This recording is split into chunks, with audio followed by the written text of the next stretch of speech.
Je croyais ne pouvoir jamais le dire, mais Anne est littéralement la GOAT de ce chapitre. Il y a aussi quelques points importants sur sa nouvelle capacité magique à noter. Ne vous inquiétez pas, j'en parle.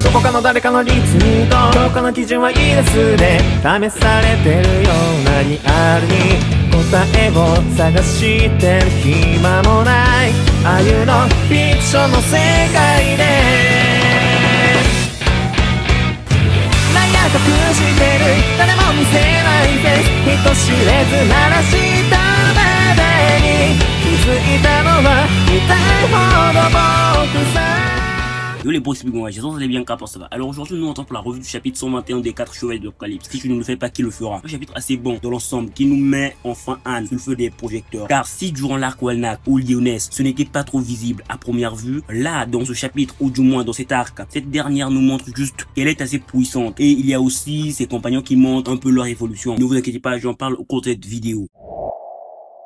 Nous avons, si je puis le dire, une page cover assez incroyable. Si bien sûr Nakaba n'avait pas mis Govan ainsi. D'après moi, c'est littéralement cette dernière qui gâche cette page cover. Mais bon, dans l'ensemble, en ne prenant pas en compte Govan, j'ai kiffé la page. Le chapitre commence directement par Tristan et la bête testamentaire lançant les hostilités, avec un Tristan se défendant assez bien contre cette bête. Et durant l'échange de coups entre ces derniers, Tristan essaie un peu de faire revenir ses esprits à cette bête en leur disant qu'ils sont manipulés par le chaos. Mais bon, il n'y avait rien à faire. Il ajoutera un truc assez drôle de par le fait que ce soit sorti de sa bouche. Il leur dira donc, ne cédez pas à ce bâton chaotique. N'êtes-vous pas fiers d'être ce que vous êtes, des démons? J'ai trouvé ce paradoxe ou ce parallèle assez incroyable, car il vient d'après moi de leur dire ces mots sans vraiment y réfléchir. Et ça nous est bien montré au cours de cet échange de coups, par le fait qu'après qu'il l'ait dit, il repensera aux mots énoncés par Schwartz à la fin de leur petit face-à-face. Je tiens à rappeler un fait assez intéressant là-dessus, car comme Schwartz nous le dit, ce dernier n'a aucune fierté de ces deux clans. Ces mots ne signifient juste pas qu'il n'a pas de fierté en ce qui concerne le clan des démons, mais bel et bien en ce qui concerne le clan des déesses et celui des démons. Il n'est pas fier d'être à la fois une déesse et un démon. Il n'est pas fier d'être un Néphilim. Mais bon, espérons qu'un jour ce dernier puisse dépasser cet état d'esprit. En pensant au mot de Schwartz, ce dernier sera figé pendant un court instant et recevra une patate juste démesurée de cette bête testamentaire. Un coup qui lui fera valdinguer au loin, lui faisant ainsi prendre de force une petite sieste. Et ce sera lorsque la bête voudra s'approcher de Tristan pour en finir que son escouade entrera en jeu. Shiot et Isolde nous offriront un duo assez notable et bon que j'ai bien apprécié pour pouvoir bien sûr arrêter cette bête et protéger Tristan, car lorsque quiconque touche à un seul cheveu de Tristan, il en paye le prix fort. Shiot utilisera donc son gnome pour attraper l'un des pieds de cette bête, lui faisant ainsi trébucher, et Isolde se placera sur son dos pour pouvoir utiliser son pouvoir magique Love Bomb. Elle sera donc sans pitié contre la bête testamentaire de par le fait qu'elle ait grièvement blessé Tristan, lui plaçant plusieurs mines sur le dos, et alors que cette bête voudra chasser de son dos Isolde, elle lui dira tout simplement, pour son bien évidemment, de faire ses prières, et alors des explosions se produiront de partout sur son dos, mettant ainsi temporairement cette bête au sol et hors d'état de nuire. Cette attaque est différente et bien plus puissante comparée à ce qu'elle nous a offert durant l'arc Walnak contre Tinish ou Macduff. Et globalement, le duo Isolde Shiot a fait un meilleur boulot que Tristan lui-même. J'ai donc pour cette seule raison bien apprécié ce duo. Isolde et Shiot ont formé un assez bon duo pour pouvoir bien sûr secourir leur seul rayon de soleil qui est Tristan. À vrai dire, j'envie trop le perso quoi, car il a sans le vouloir deux persos qui lui protègent inconditionnellement sans rien demander en retour, même si pour Shiot c'est un peu zarbi, c'est un vinard quoi. Voilà un peu pourquoi le traitement que Nakaba lui fait subir ne me dérange pas vraiment. Mais bon, en vrai de vrai, j'ai un peu pitié du perso. J'espère qu'il ne sera pas éternellement bloqué à ce stade et pourra passer cette phase dépressive au plus vite. Nous avons donc après le duo magistral de Shiot et Isolde, les autres en joie acclamant leur complémentarité, ou je sais pas trop comment l'appeler. Je n'avais pas de mots juste pour qualifier ce duo pendant l'écriture de la vidéo bien évidemment. Ils voudront donc aller sans plus tarder rejoindre Tristan pour lui porter secours car il était mal en point. Mais d'un coup, Isolde recevra une fléchette sur l'épaule. Ils se demanderont comment cette fléchette avait-elle bien pu venir d'au-dessus, d'où a-t-il été tiré, etc.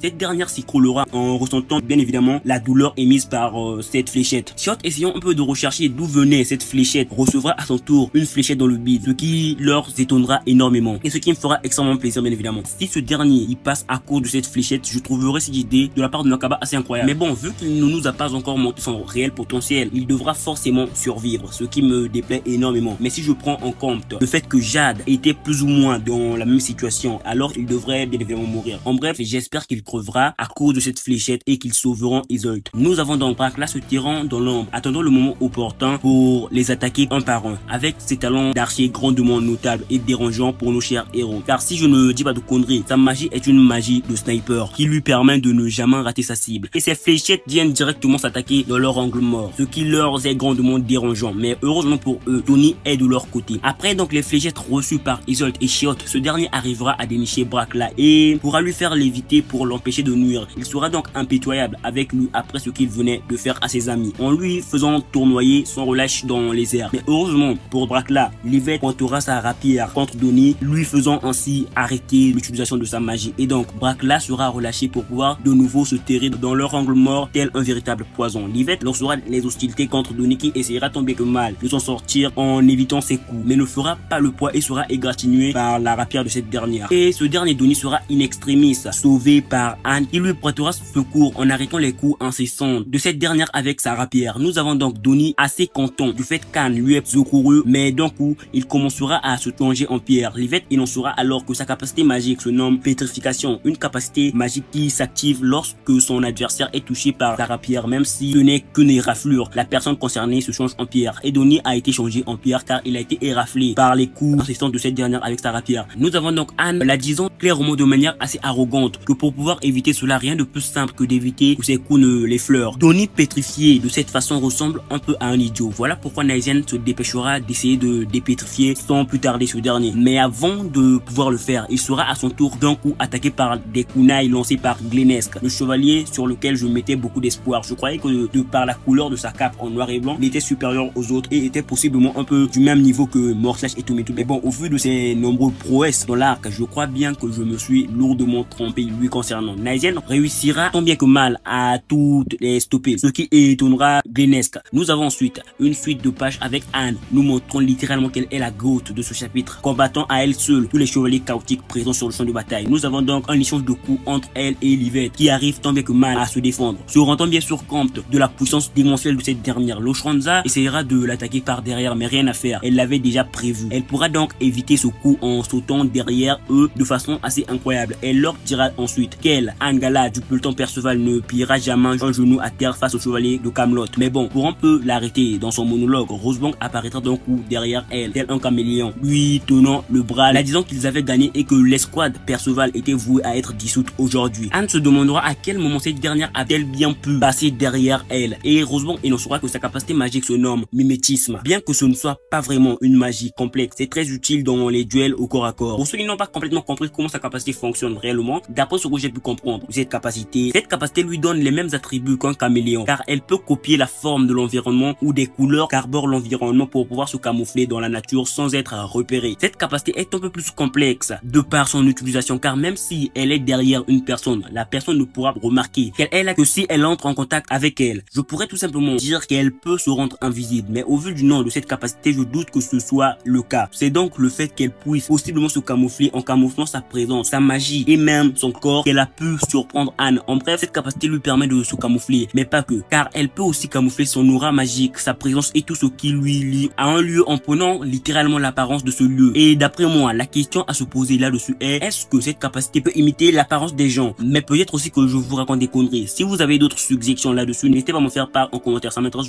Rosebank et en soit ensuite que leur but est d'empêcher la prophétie de destruction de Camelot de se réaliser. Ils ne pouvaient donc pas leur laisser faire ce qu'ils voulaient. Anne, avec son intelligence hors norme, dira à ces derniers qu'elle abandonne, ce qui étonnera ses compagnons et ses ennemis. En échange de son abandon, elle leur demandera de bien vouloir lui dire où était allé Perceval et comment lui ramener parmi eux. Avec cette question de sa part, ces derniers connaissant bien sûr ce qui implique l'intrusion dans l'arène dueliste de Morslash, essayeront un peu de mentir à sa question et inventeront des excuses bidons, avec même l'un d'entre eux lui disant que Percy doit probablement déjà être au paradis. Après toutes ces réponses fausses, Anne dira tout simplement je vois, et après cela, le poids de leur mensonge s'abattra sur sur eux, sur une planche assez incroyable avec bien sûr une Anne juste debout face à tous ces chevaliers chaotiques. Ils se demanderont tous ce qui se passait car ce n'était pas normal d'être autant attracté au sol. Mais ce qui m'a encore plus plu dans ce chapitre ou encore dans cette séquence avec Anne a été la réponse de Anne à leurs questions en ce qui concerne ce qui leur arrive. Elle leur dira qu'elle n'en avait aucune idée et que c'était probablement un coup du destin. En fait, comme vous l'avez possiblement déjà tous remarqué, après tout ce que nous avons eu durant ce face-à-face contre Anne, il y a un truc que j'ai trouvé assez incroyable de la part de Anne. Et là, je parle bien évidemment de l'intelligence assez notable de cette dernière. Ouais, elle a beau n'être qu'avec des idiots comme Donnie, Percy ou encore Chiotte, mais n'est pas comme eux. Elle possède une réflexion assez notable. Je le dis car, comme nous avons pu le voir dans ce chapitre, elle savait bien que ses adversaires connaissaient, mais n'allait probablement pas la dire l'endroit où a été emmené Perceval et la façon d'en sortir. Elle a donc joué sur ce fait pour pouvoir leur poser cette question. Et aussi, même lorsqu'ils l'ont demandé ce qui leur arrivait, elle n'a juste pas dit que c'était à cause de son pouvoir magique comme l'aurait probablement dit Donnie ou Percy. Ouais, elle leur a juste baratiné avec le fait de justice divine. Et nous avons en quelque sorte cette différence de quotient intellectuel dans ce chapitre, car même si nous avons Anne ne révélant pas vraiment sa capacité magique, lorsqu'on le lui demande, ces derniers, les chevaliers chaotiques, à chaque fois qu'ils ont utilisé leur capacité magique, ils l'ont directement expliqué à leur adversaire. Prenons par exemple le cas de Rosebong. Elle aurait pu cacher sa capacité de mimétisme et même mentir là-dessus bien évidemment. Au lieu de ça, elle l'a juste expliqué d'un coup sans que personne ne la lui demande. Et Livette, n'en parlons juste pas. Donc le fait que Anne ne leur ait pas vraiment énoncé ce que peut faire sa capacité magique a d'après moi été incroyable. Et aussi de par ce que Anne vient de dire sur sa capacité magique, nous avons possiblement un nouveau point à noter de cette capacité. Car en prenant en compte que sa capacité fonctionne aussi sur elle, pourquoi lorsqu'elle a dit qu'elle ne savait pas ce qui leur arrivait et que c'était peut-être une punition divine, rien ne s'est passé? Pour pouvoir apporter une légère réponse à cette question, j'ai dû relire les différents points positifs et négatifs sur sa capacité magique. Car comme nous le savons, pour que cette capacité fonctionne, la question doit être posée par elle et personne d'autre. Donc elle n'a pas été prise par cette pression invisible car la question n'a pas été posée par elle mais par les chevaliers chaotiques. Et là c'est un peu différent de lorsque c'était à cause de Perceval au tout début de son entraînement avant qu'elle ne s'évanouisse. Car elle refusait d'admettre une évidence et avait un petit trouble. Après avoir mis à mal les chevaliers chaotiques, Nazian dira à cette dernière de faire attention devant elle. Et alors d'un coup, elle sera gravement touchée par la queue de la bête testamentaire lui faisant ainsi propulser au loin. Elle essaiera de résister en se relevant, mais en vain, c'était trop pour elle. Et avant qu'elle ne perde complètement connaissance, elle énoncera encore un nouveau point. Le 7e point sur sa capacité magique, à savoir son pouvoir magique n'a pas d'effet si la personne en face ne comprend pas vraiment sa langue. Ouais, si la personne ne comprend pas la langue qu'elle utilise pour poser sa question, son pouvoir magique n'aura pas d'effet sur lui. Et donc avec ce fait, après ce combat, je pense perso que cette dernière devra probablement apprendre toutes les langues existantes pour pouvoir être prête à combattre n'importe quel adversaire avec son pouvoir magique. Et en mettant ce point de côté comme 8e point, je dirais tout simplement que son pouvoir magique ne fonctionne pas si la personne en face ne peut pas écouter la question qu'elle lui pose. Si par exemple la personne en face n'a pas le sens de lui, elle ne sera pas touchée par sa magie. Et donc avec tous ces faits, je peux clairement dire que le pouvoir magique de cette dernière est un pouvoir bon et mauvais. Bon parce que ça peut s'attaquer à n'importe qui, du moment où la personne en face comprenne sa langue et monte à sa question. Et mauvais parce que si l'adversaire en face d'elle connaît son pouvoir magique, il peut juste mettre des bouchons d'oreilles pendant leur combat et donc ne va pas être affecté par sa magie. Mais puisqu'elle est assez bonne en escrime, ce serait ardu de la battre même sans ce pouvoir magique. En bref, sa magie est bon en effet de surprise et met l'adversaire en face, même s'il la connaît, dans un dilemme s'il n'a pas des bouchons d'oreilles. Car si par exemple elle lui pose une question extrêmement confidentielle qui ne peut être révélée au risque de mourir, comme par exemple un autre moyen d'aller dans le royaume éternel, l'actuel Camelot, il aura le choix entre mourir ou être frappé par le poids de son mensonge. Et si elle continue de lui poser des questions auxquelles il ne peut répondre, le poids continuera de croître, devenant ainsi insupportable. Mais bon, en bref, son pouvoir magique est comme une lame à double tranchant. Des fois c'est important et des fois non. Ça dépend des conditions dans lesquelles c'est utilisé. Et aussi son pouvoir magique se nomme Addendum. Et voilà donc un petit récap de tous les points notés en ce qui concerne sa nouvelle capacité Addendum bien évidemment. Addendum écrase tous ceux qui répondent à une question par un mensonge. La pression devient normale après que la vérité ait été dite. Addendum fonctionne aussi sur l'utilisatrice. Si l'on dit plus de mensonges, la pression ne fera que croître. Ça se dissipe si l'utilisatrice s'évanouit. Ça ne s'active pas si quelqu'un d'autre pose la question. Sa capacité magique ne s'active que sur les personnes qui comprennent la langue avec laquelle elle s'exprime. Sa capacité magique ne s'active que si la personne en face peut écouter sa question. Et enfin, le dernier point bien évidemment, sa capacité magique ne s'active pas si vous ne vous abonnez pas et ne likez pas les vidéos de la chaîne. Donc pour la soutenir bien évidemment, likez, partagez et tout ça,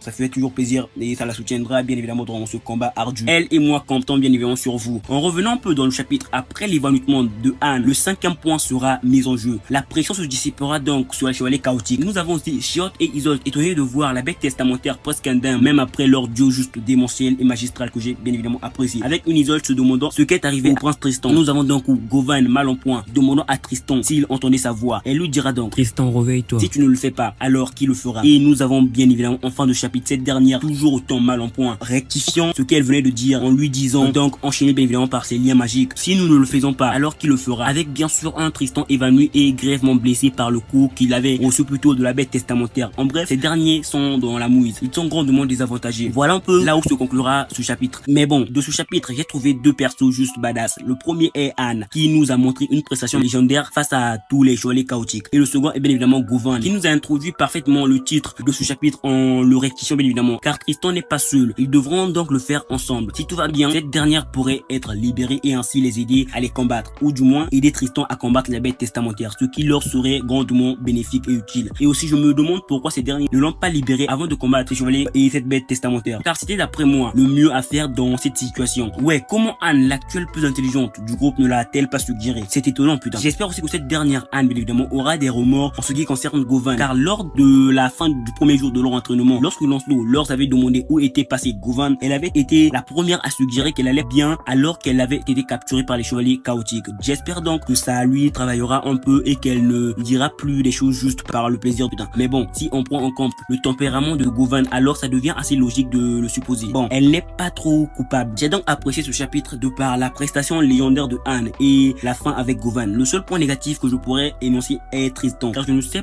pas pourquoi, mais Nakaba kiffe d'une certaine façon depuis son apparition de lui faire se faire battre à tout moment. Et pendant cet arc, ça n'a pas dérogé à la règle. Il a d'abord été poutré et humilié par Schwartz et a ensuite été humilié par cette bête testamentaire. Je me demande même quand son problème d'acceptation de sa race passera, car j'ai beau ne rien en dire, ça devient presque barbant, car durant le film Seven Deadly Sins Grudge of Edinburgh, il avait semblé un peu accepter ce fait en enlevant un peu sa peur de son côté démoniaque. Et lors de son apparition dans les 4 chevaliers de l'Apocalypse, c'est un peu comme si tout était revenu à la normale, même sa relation avec Meliodas, avec bien évidemment cette peur énorme de son côté démoniaque. Et là, même son chapitre plus tard, rien n'est fait. Il a toujours le même problème, il est toujours terrorisé par cette partie de lui qu'il déteste putain. Ce que en soi je trouve assez dérangeant. Nakaba pourrait nous le donner, contrôlant un minimum son pouvoir démoniaque sans pour autant nous le montrer, pouvant sympathiser les deux pouvoirs putain. Ou encore, il pourrait juste nous donner ce dernier, n'ayant pas une peur aussi énorme de son pouvoir démoniaque à cause des événements survenus lors du film bien évidemment. Donc en bref, je trouve perso que le fait avec Tristan ayant éternellement peur de son côté démoniaque, ne l'utilisant presque pas pendant ses combats, se faisant ainsi poutrer à chaque fois, devient assez barbant, car après son chapitre, j'aurais trouvé nécessaire que Nakaba nous le montre, acceptant un minimum ce côté de son pouvoir. Si même après la fin de cet arc, ce dernier ressent toujours cette peur énorme, ça deviendrait d'après moi, je sais pas trop comment le nommer, je ne kifferais pas trop quoi, ça ne serait pas ouf. J'espère donc qu'après cet arc, ce dernier aura une estime un peu plus grande de ses deux pouvoirs. J'espère qu'il sera fier d'être à la fois une déesse et un démon, d'être un Néphilim. Mais bon, ce qui est sûr avec tout cela, c'est que pour le moment, c'est assez mauvais pour nos chers héros. Avec ce résultat jusqu'à présent, entrer dans Camelot est un rêve absolu pour le quatuor du destin, car ces chevaliers chaotiques qui les combattent actuellement ne sont probablement que du menu frottin. Et avec leur prouesse face à eux, ils ne vont probablement pas être en mesure de vraiment représenter un danger pour Camelot. S'ils n'arrivent pas à les battre, ils n'ont probablement pas leur place à Camelot, même en pleine forme. Ils pourraient même être assassinés sur le pas de la porte de Camelot. Donc, avec tout cela, ils ne vont probablement pas être en mesure d'entrer à Camelot. Mais je ne sais pas vraiment ce qui pourrait les empêcher d'y aller. Peut-être que l'un de ces chevaliers détruira par inadvertance cette porte, ou encore Percy pourrait honorer la promesse qu'il avait faite aux esprits de vie à l'intérieur du Behemoth. En bref, un détour massif s'impose probablement après cet arc, mais c'était à l'origine prévu de toute façon, avec les missions de Meliodas et aussi probablement l'énonciation des autres Behemoths par Bountival. Donc, ces derniers ne vont probablement pas être en mesure d'entrer à Camelot à cause d'un empêchement que je ne connais bien évidemment pas. Nous avons sur la marge la magie de Anne, Adedum, qui a scellé les mouvements des chevaliers chaotiques, est inefficace contre la bête testamentaire. Tristan, ton pouvoir est plus que jamais nécessaire. Le point chapitre pour titre, bon à rien, ou encore échec et mat. Non, en fait, je dis des conneries, c'est juste échec. Ce qui pourrait en fait nous lier à tous les champs de bataille, surtout avec ceux de Percy, Mortlash et Tristan et compagnie bien évidemment. Mais bon, en essayant d'un peu aller dans le sens de ce que fait actuellement l'auteur Nakaba, de toute évidence, il va faire perdre tous les chevaliers de l'Apocalypse des 3 noyaux, un dans chaque chapitre. Sur la dernière page du chapitre 119, l'ordre était indiqué premièrement sur la bataille Percy contre Mortlash, deuxièmement Tristan et compagnie contre les chevaliers chaotiques et cette bête testamentaire, et enfin troisièmement Lancelot contre Nanashi. Et ce qui s'est passé dans le chapitre 120 était la défaite de Percy contre Mortlash, premier noyau du chapitre 119. Dans le chapitre 121, ce chapitre bien évidemment, Tristan et les autres ont été vaincus, second noyau du chapitre 119 bien évidemment. Le point chapitre, le chapitre 122, Lancelot sera probablement vaincu de manière temporaire par Nanashi. Et donc le point chapitre concernera probablement le duel opposant Lancelot et Nanashi, avec possiblement la défaite temporaire de Lancelot, ce qui représenterait parfaitement parfaitement le troisième noyau du chapitre 119. Après ces chapitres, les batailles deviendront probablement plus intenses, mais globalement, le chapitre 121 des 4 chevaliers d'Apocalypse se nommant « Si tu ne le fais pas, qui le fera ?» Rectification, si on ne le fait pas, qui le fera, était un chapitre assez incroyable. Nous montrons en premier le peloton Tristan contre la bête testamentaire avec un Tristan et son peloton au sol. En second, une prestation assez notable de Donnie débusquant la plus grande gêne de ce combat, Brakla l'archer. L'introduction des capacités magiques des chevaliers chaotiques. Un Asian ayant pour tâche la protection de Donnie qui est maintenant pétrifiée à cause de la magie d'Olivette. Une injuste grotesque.